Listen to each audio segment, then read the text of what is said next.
Hello friends, എല്ലാവർക്കും നമസ്കാരം. നിങ്ങളേവരെയും കാത്തിരിക്കുന്ന ഗൗതമിന്റെയും നന്ദയുടെയും നാളത്തെ സൂപ്പർ ഹിറ്റ് പ്രമോ വിശേഷത്തിലേക്ക് എല്ലാ കൂട്ടുകാർക്കും സ്വാഗതം. എല്ലാവർക്കും നല്ലൊരു ശുഭരാത്രിയൊക്കെ നേർന്നുകൊണ്ട് നമുക്ക് നാളത്തെ ആ സൂപ്പർ ഹിറ്റ് വിശേഷത്തിലേക്ക് കടന്നാലോ. അങ്ങനെ നമ്മുടെ നന്ദ താലിയൂരി ഗൗതമിന്റെ മുന്നിൽ ഇങ്ങനെ നിൽക്കുകയാണല്ലേ.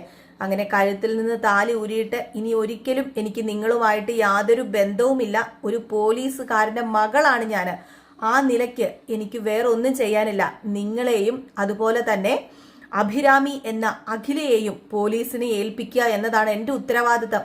കാരണം എൻ്റെ അച്ഛൻ്റെ യൂണിഫോമിന്റെ വില എന്താണെന്നും ആ ഒരു നീതി എന്താണെന്നും ഒക്കെ എനിക്കറിയാം. എൻ്റെ അച്ഛൻ മരിക്കുന്നത് വരെ എൻ്റെ അച്ഛൻ്റെ യൂണിഫോമിനോട് ഒരിക്കലും അനീതി കാണിച്ചിട്ടില്ല. പക്ഷേ നിങ്ങൾ ഈ കാണിക്കുന്നത് കൊടും ക്രൂരത തന്നെയാണ്. അതും രാജ്യത്തിനോട് ഒരു പോലീസുകാരൻ ചെയ്യാൻ പറ്റാത്ത ഏറ്റവും വലിയ ക്രൂരത എന്നൊക്കെ പറഞ്ഞു.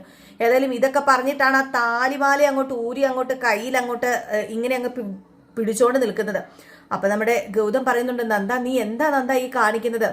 ഞാൻ എന്താ കാണിക്കുന്നതെന്ന് നിങ്ങൾക്ക് മനസ്സിലായില്ലേ? ഒരിക്കലും ഒരു രാജ്യദ്രോഹിയുടെ ഭാര്യയായിട്ട് നിൽക്കാൻ എനിക്ക് ഒരു താല്പര്യവുമില്ല. ഞാൻ സ്നേഹിച്ചിരുന്നത് ആ ഗൗതം സാറിനെയാണ്, IPS ഗൗതം. ആ IPS ഇല്ലാതെ എനിക്ക് സാറിനെ വേണമെങ്കിൽ എൻ്റെ കൂടെ എൻ്റെ ഭർത്താവായിട്ട് നിലനിർത്താം. പക്ഷേ ഇപ്പോൾ ചെയ്ത കുറ്റമുണ്ടല്ലോ, അത് രാജ്യത്തിനോടും അതുപോലെ തന്നെ നിങ്ങൾ നിങ്ങളുടെ കുടുംബത്തിനോടും ചെയ്ത ഏറ്റവും വലിയ കുറ്റമാണ്. അതുകൊണ്ട് ഒരിക്കലും എനിക്കിനി നിങ്ങളെ എൻ്റെ ഭർത്താവായിട്ട് സങ്കല്പിക്കാനും കൂടി കഴിയില്ല. നിർത്തി. ഈ നന്ദ ഇനി വെറും നന്ദയാ, ഗൗതം നന്ദയല്ല എന്ന് പറഞ്ഞാണ് ആ താലി കയ്യിലേക്ക് വെച്ചു കൊടുത്തിട്ട് അങ്ങ് പോയത്. ഗൗതം പറയുന്നുണ്ട്, നന്ദ നിക്ക് നന്ദ, ഞാൻ പറയുന്ന കേക്ക്, നീ എന്നെ തെറ്റിദ്ധരിച്ചിരിക്കുക എന്നും പറഞ്ഞ് വിളിച്ചു. എവിടെന്ന്? നന്ദ നിൽക്കാൻ തയ്യാറായോ? ഏതായാലും നന്ദ ആ ഹോസ്പിറ്റലിൽ നിന്ന് തിരിച്ചു പോകാൻ തുടങ്ങുകയാണ്. ഏതായാലും നന്ദയ്ക്കും ഒരേ ഒരു ഉദ്ദേശമുള്ളൂ, വേറൊന്നുമല്ല. രാജ്യത്തെ ദ്രോഹിച്ച നമ്മുടെ കേണൽ അഖില എന്ന തീവ്രവാദിയെ പോലീസിന്റെ മുന്നിൽ കൊണ്ടുവരണം.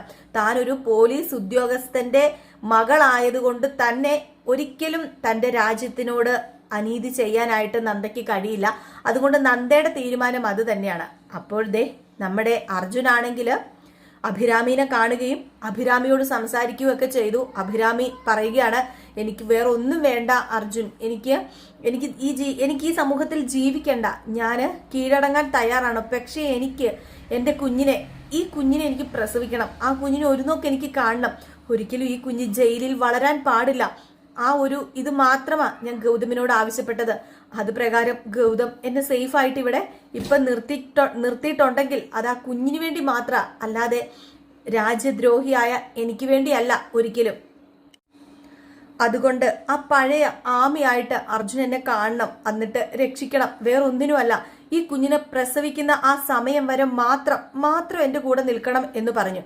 ഇത് പറഞ്ഞു കഴിഞ്ഞപ്പോൾ നമ്മുടെ അർജുൻ പറയുന്നുണ്ട്, ആമി നീ ഒരു കാര്യം മറന്നുപോയി, ഞാൻ ഒരു സൈനികനാണ് എന്ന കാര്യം, ഞാനൊരു പട്ടാളക്കാരനാണ്.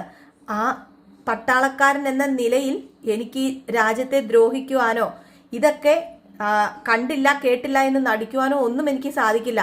കാരണം ഞാൻ ഇടുന്ന ആ യൂണിഫോം ഒരിക്കലും കള്ളം പറയില്ല. അതുകൊണ്ട് ഞാൻ ഇത് പോലീസിനെ അറിയിക്കുക തന്നെ ചെയ്യും. നിനക്ക് തോന്നുന്നുണ്ടോ ഞാൻ ഇത് പോലീസിനോട് പറയില്ല എന്ന്? പിന്നെ ഗൗതമേട്ടൻ ചിലപ്പോൾ ആ ഒരു സഹതാപം മൂലം നിന്നെ രക്ഷിക്കാനായിട്ട് തയ്യാറൊക്കെ ആയി കാണും. അതിന് പ്രശ്നമൊന്നുമില്ല. അത് ഗൗതമേട്ടന്റെ നല്ല മനസ്സും അതിനോടൊപ്പം തന്നെ അറിവില്ലായ്മയും എന്നും മാത്രമേ ഞാൻ പറയത്തുള്ളൂ. ഗൗതമേട്ടന് അറിവുണ്ടായിരുന്നുവെങ്കിൽ ഒരിക്കലും ഗൗതമേട്ടൻ നിന്നെ സംരക്ഷിച്ച് നിർത്തില്ല. ഒരു പോലീസുകാരനും ഒരു പട്ടാളക്കാരനും തുല്യ അവകാശം തന്നെയാണ് സമൂഹത്തിനോടുള്ളത്. അതുകൊണ്ട് എനിക്ക് വേറൊന്നും പറയാനില്ല അഭിരാമി എന്ന് പറഞ്ഞു. അപ്പോഴത്തേക്കും നമ്മുടെ അഭിരാമി വീണ്ടും നിന്ന് കരയുകയാണ്. അപ്പം അവിടെ ആയിക്കോട്ടെ നമ്മുടെ നന്ദ താലിമാല പൊട്ടിച്ചെറിഞ്ഞിട്ട് പോകാൻ തുടങ്ങുന്നു.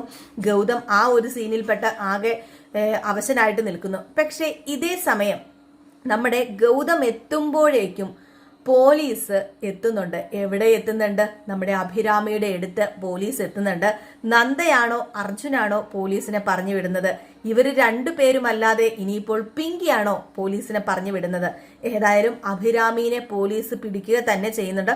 ഒരിക്കലും അത് ഗർഭിണി ആയിക്കോട്ടെ, അല്ലാത്തതായിക്കോട്ടെ, സ്ത്രീ ആയിക്കോട്ടെ, പുരുഷനായിക്കോട്ടെ, തീവ്രവാദി എന്ന് പറഞ്ഞാൽ ആ സ്പോട്ടിൽ തന്നെ വെടിവെച്ചു കൊല്ലണം. അത് ഗർഭിണിയാണെങ്കിലും അല്ലെങ്കിലും ഒക്കെ അങ്ങനെയാണ് നിയമം.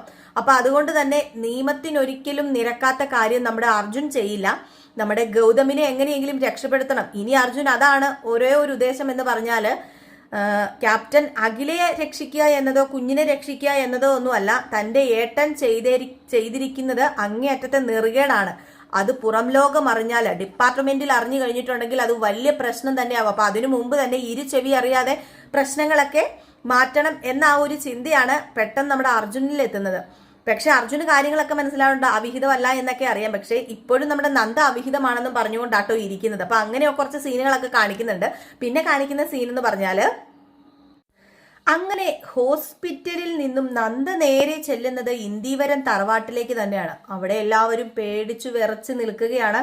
കാരണം വേറൊന്നുമല്ല, നന്ദ പോയിരിക്കുന്നത് ഗൗതമിന്റെ അടുത്തേക്കാണെന്നും അവിടെ എന്തെങ്കിലും വലിയ പ്രശ്നം ഉണ്ടാകുമെന്ന് നന്നായിട്ട് അറിയാം അവിടെയുള്ള എല്ലാവർക്കും. പിങ്കിക്കാണെങ്കിൽ മനസ്സിനൊരു സമാധാനമാണ് കേട്ടോ. സമാധാനം എന്ന് പറഞ്ഞാല് ഇനി ഏതായാലും നമ്മുടെ നന്ദ അവിടെ ചെന്ന് കഴിഞ്ഞാൽ വലിയ പ്രശ്നം ഉണ്ടാക്കിയിട്ടേ തിരിച്ചു പോരുവുള്ളെന്നറിയാം. അങ്ങനെ നമ്മുടെ നന്ദ ഇന്ദീവരം തറവാട്ടിലേക്ക് കയറി വരികയാണ്. അപ്പൊ എല്ലാവരും അവിടെ നിപ്പുണ്ട്. ലക്ഷ്മി ഓടി ചെന്നിട്ട് മോളെ നന്ദ നീ എവിടെ പോയതായിരുന്നു? മോളെ നീ എവിടെ പോയി? അല്ല നീ ഗൗതമിനെ കണ്ടോന്ന് ചോദിച്ചപ്പോഴത്തേക്കും കണ്ടു, ഞാൻ ഗൗതം സാറിനെ കണ്ടിട്ട് തന്നെയാ ഇങ്ങോട്ടേക്ക് വന്ന് നിൽക്കുന്നത്. എല്ലാ ബന്ധവും ഞാൻ ഉപേക്ഷിക്കാൻ പോവാ. അതിന്റെ ആദ്യ പടിയായ താലിമാല ഞാൻ ഊരി ഗൗതം സാറിന്റെ കയ്യിൽ ഏൽപ്പിച്ചു എന്ന് പറഞ്ഞു. ഇത് കേട്ടപ്പോഴത്തേക്ക് ലക്ഷ്മി അമ്പരന്ന് പോയിട്ടോ. ലക്ഷ്മി ചോദിച്ചു, മോളെ നീ എന്താ മോളെ കാണിച്ചത്? ഇനി ഒരിക്കലും ഗൗതം സാറും ഞാനും തമ്മിൽ യാതൊരു ബന്ധവുമില്ല. അതുപോലെ ഗൗതം സാറും ഞാനും തമ്മിൽ ബന്ധമില്ലാത്ത ഈ വീട്ടിൽ എനിക്ക് യാതൊരു ബന്ധവുമില്ല. ഈ വീട്ടിൽ നിന്ന് ഞാൻ ഇറങ്ങാൻ പോവുക തന്നെയാണ്. ഒരിക്കലും ഇനി ആരുടെയും ജീവിതത്തിൽ ഒരു ശല്യമായിട്ട് ഞാൻ വരില്ല. അതും ഒരു ക്രിമിനലിനെ സ്നേഹിക്കുന്ന പോലീസുകാരൻ, ക്രിമിനൽ അല്ല, ഒരു തീവ്രവാദിയെ സ്നേഹിക്കുന്ന പോലീസുകാരൻ, ആ പോലീസുകാരന്റെ കൂടെ ഞാൻ ജീവിക്കണം എന്നാണോ നിങ്ങൾ പറയുന്നത്? ഒരിക്കലും അതിന് സാധ്യമല്ല. കാരണം എന്റെ അച്ഛൻ അഭിമാനത്തോടു കൂടി തന്നെയാ ഈ ലോകം വിട്ടത്. രാജ്യത്തെ സ്നേഹിച്ചുകൊണ്ട്, രാജ്യത്തിന് വേണ്ടിയാ എന്റെ അച്ഛൻ ഈ ലോകം വിട്ടത്. സർവീസിൽ ഇരുന്നപ്പോൾ തന്നെയാ എന്റെ അച്ഛൻ മരിച്ചത്. അതുകൊണ്ട് തന്നെ ആ അച്ഛന് ചീത്തപ്പേരുണ്ടാക്കാൻ ഇനി ഒരിക്കലും ഈ നന്ദ തയ്യാറല്ല. ഈ നന്ദ ഈ വീട്ടിൽ നിന്ന് ഇറങ്ങുവാണെന്നും പറഞ്ഞ് നേരെ ബാഗ് എടുത്തോണ്ട് ഇറങ്ങി വരാൻ തുടങ്ങുന്നു. ഇത് കേട്ട് കഴിഞ്ഞപ്പോഴത്തേക്കും പിങ്കിയുടെ മനസ്സിൽ അങ്ങോട്ട് ലഡു അങ്ങോട്ട് പൊട്ടിയില്ലേ. പിങ്കി മനസ്സുകൊണ്ട് ഇങ്ങനെ ചിരിക്കുകയാണ് കേട്ടോ. അപ്പോഴത്തേക്ക് ഇടയ്ക്ക് പിങ്കിനെ ലക്ഷ്മി നോക്കുന്നുണ്ട്. ലക്ഷ്മി നോക്കുമ്പോൾ പിങ്കിയുടെ ആ ഒരു മുഖത്തെ ആ ഒരു എത്ര ദേഷ്യം വന്നിരിക്കുകയാണ്, സങ്കടം വന്നിരിക്കുകയാണെന്നൊക്കെ ആണെങ്കിലും ആ കണ്ണിലെ തിളക്കം കാണുമ്പോൾ അറിയാം പിങ്കി വിചാരിച്ച കാര്യങ്ങളൊക്കെ അതേപടി നടന്നു എന്ന്. അതുകൊണ്ട് തന്നെ ലക്ഷ്മി പിങ്കിനെ ഇങ്ങനെ നോക്കി പേടിപ്പിക്കുക. അപ്പൊ അതുകൊണ്ട് തന്നെ ആർക്കും സംശയം തോന്നാതിരിക്കാൻ വേണ്ടി പിങ്കി പറയുന്നുണ്ട്, നന്ദ നീ എന്താ നന്ദ എടുത്തു ചാടി ഇങ്ങനെയൊക്കെ ചെയ്യുന്നത്? അല്ല, ഒരു ക്രിമിനൽ തന്നെയാണ് ഇപ്പം നമ്മുടെ ഗൗതം, എങ്കിലും നിന്റെ ഭർത്താവല്ലേ എന്നൊക്കെ ഇങ്ങനെ ചുമ്മാ എല്ലാവരും കാണാൻ വേണ്ടി ഇങ്ങനെ അഭിനയിച്ച് തകർക്കുകയാണ് കേട്ടോ. ഇതൊന്നും കേൾക്കാൻ നമ്മുടെ നന്ദ തയ്യാറാകുന്നില്ല. ഏതായാലും ഇതേ സമയത്താണ് നമ്മുടെ അർജുൻ തിരിച്ച് വീട്ടിലെത്തുന്നത്. അർജുൻ തിരിച്ച് വീട്ടിലെത്തുമ്പോൾ ഇത് നന്ദ പടിയിറങ്ങാൻ വേണ്ടി തയ്യാറായിട്ട് നിൽക്കുന്നു. അങ്ങനെ അർജുൻ തിരിച്ച് വീട്ടിലെത്തുമ്പം നമ്മുടെ പിങ്കി ചോദിക്കുക, അല്ല ഗൗതമിനെ കണ്ടോന്ന് ചോദിച്ചു ഇങ്ങനെ വെപ്രാളത്തോട് ഇങ്ങനെ പരന്ന് ചോദിക്കുന്നു. ലക്ഷ്മി ചോദിക്കുന്നു, അരുന്ധതി ചോദിക്കുന്നു. അപ്പോഴാണ് നമ്മുടെ ഗൗതം പറയുന്നത് സത്യങ്ങളൊക്കെ, ഗൗതമല്ല അർജുൻ പറയുന്നത്, തീവ്രവാദിയായ കേണൽ അഖിലയെ സംരക്ഷിക്കുന്നത് അത് വേറെ ആരുമല്ല, അത് ഏട്ടൻ തന്നെയാണ്. പക്ഷെ നമ്മൾ ആരും വിചാരിക്കുന്നത് പോലെയല്ല. ഏട്ടൻ ഒരിക്കലും സംരക്ഷിക്കുന്നത് എന്തുകൊണ്ടാണെന്ന് നിങ്ങളൊക്കെ കരുതുന്നത് അവിഹിതം, ആ ഒരു അവിഹിതമല്ല. നിങ്ങൾക്കൊക്കെ അഭിരാമിനെ അറിയില്ലേ? എന്റെ കൂടെ പണ്ട് പഠിച്ച ആമി, എന്റെയും ഗൗതമേട്ടന്റെയും കളിക്കൂട്ടുകാരിയായ ആമി, ആ ആമിയാണ് അഭിരാമി. അതിന്റെ പേരിൽ മാത്രമാണ് ഗർഭിണിയായ ആമിയെ അഭിരാമി എന്ന ക്യാപ്റ്റൻ അഖിലയെ